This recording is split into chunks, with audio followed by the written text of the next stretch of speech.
The Detroit Pistons have the second best record in all of the NBA through 10 games. With their 6th win in a row against the 76ers, they are 8-2. This team has 6 guys who have been able to get them 10 points per game or more throughout the first 10 games of this season. That reminds me a lot of the Rockets from last year, who had 6 or 7 guys who could go out there and get you buckets every single night. And Ron Holland is right there on the brink as well at 9.8 points. Let's talk about why this team has been so great so far, with a bunch of their young pieces finally working and clicking together, and how the Pistons could make some noise in a very weak East compared to past years.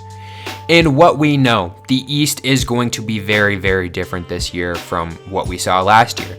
One team, for example, in the Boston Celtics, who were defending champions last season, won the championship 2 years ago without their superstar level player in Jason Tatum. The Indiana Pacers, who just were in the finals, pushed the Oklahoma City Thunder to 7 games, could have maybe won if their star level player in Tyrese Halliburton didn't get hurt, are 1-8 to start the season. Now, there are a lot of teams towards the bottom that usually are, like the Nets and the Wizards and the Hornets, but when we look at the top of the rankings, I don't think anyone expected through 10 games that the Pistons would be 8-2 leading the East, and the Chicago Bulls would be 6-3. The Miami Heat, usually around that 8, 9, 10 area, are 5th right now at 6-4.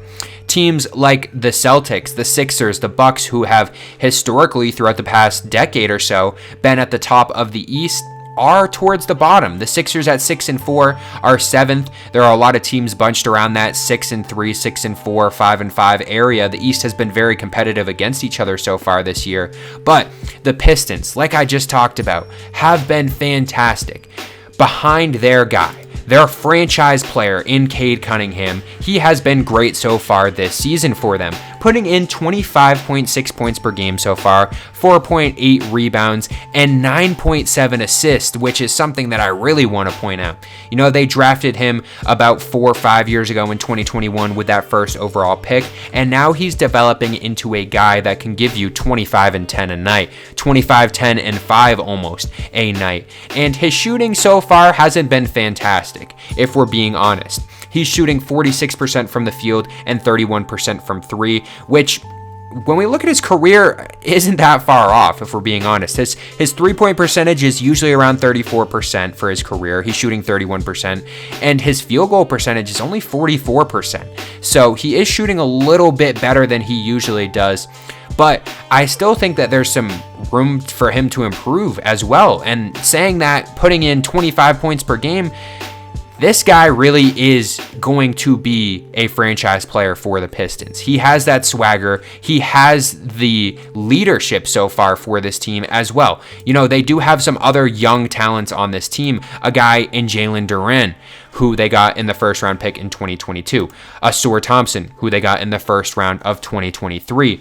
Both of those guys have been fantastic as well, defensively and offensively. Duren has been fantastic this year offensively as well. You know, in his career averaging about 12 points per game. He's putting in 19, almost 20 points per game with 11 rebounds, which is 6th in the league right now. He has been great, shooting 64%, which is 7th in the league in field goal percentage. So those shots that Cade maybe hasn't been putting in as often, Jalen Duren has been there to kind of go into the paint and fill that spot for them as well. And Ausar Thompson at 6'7" as a guard, a stretch forward when they need him to be.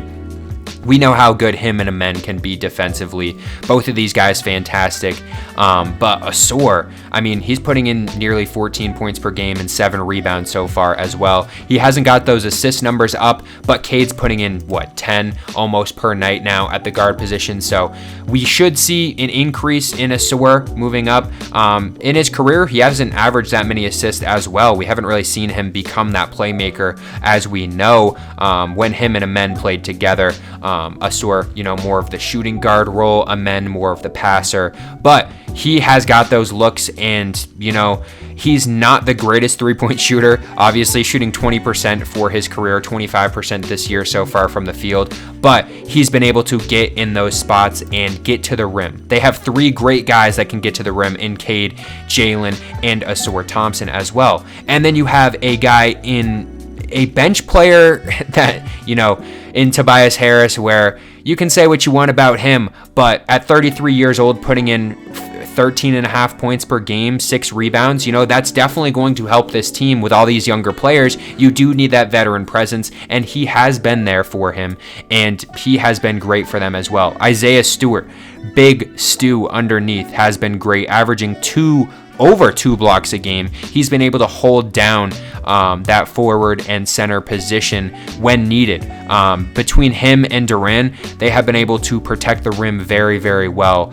And we know how good Ausar can be on the outside guarding as well. So this team defensively has been great. Offensively, they have a bunch of different guys that have been able to get to their spots. A guy that they did add as well in Duncan Robinson, a historic three-point shooter going into his 7th season. He's not going to slow down anytime soon, right?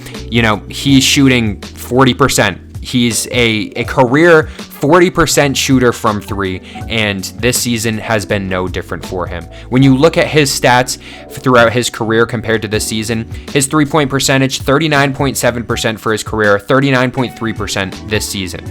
His field goal percentage, 43.4% for his career, 43.1% this season. He is the definition of consistent for this team right now, and he's going to be able to go out there and be that role player that you need to drain threes, especially with some guys in Ausar Thompson who aren't the greatest three-point shooter, but you have that guy who's going to play that role of being a three-point shooter very, very well in Duncan Robinson.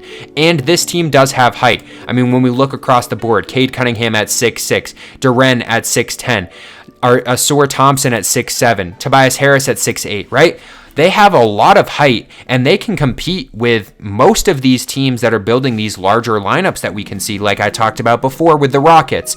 They have the height to compete with all these teams as well. And I don't think this is just a surprise. I don't think this is just going to go away. I don't think this is just a lucky run. I don't think the Pistons are going to finish the number 1 seed in the East, but I do think that this team is going to be a team like the Pacers that we've seen in the past few years where, they have that first round pick, that number 1 overall pick that is really starting to grow into his role and not just be a good player that can put up stats, but can help this team around him.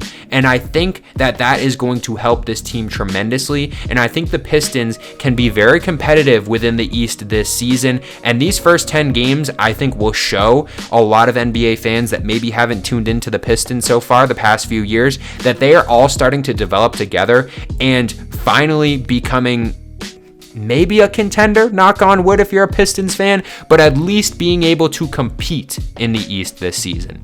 Let me know down below what you guys think. Do you think the Pistons are contenders or just pretenders through the first 10 games of the season? Let me know, and I'll see you in the next one.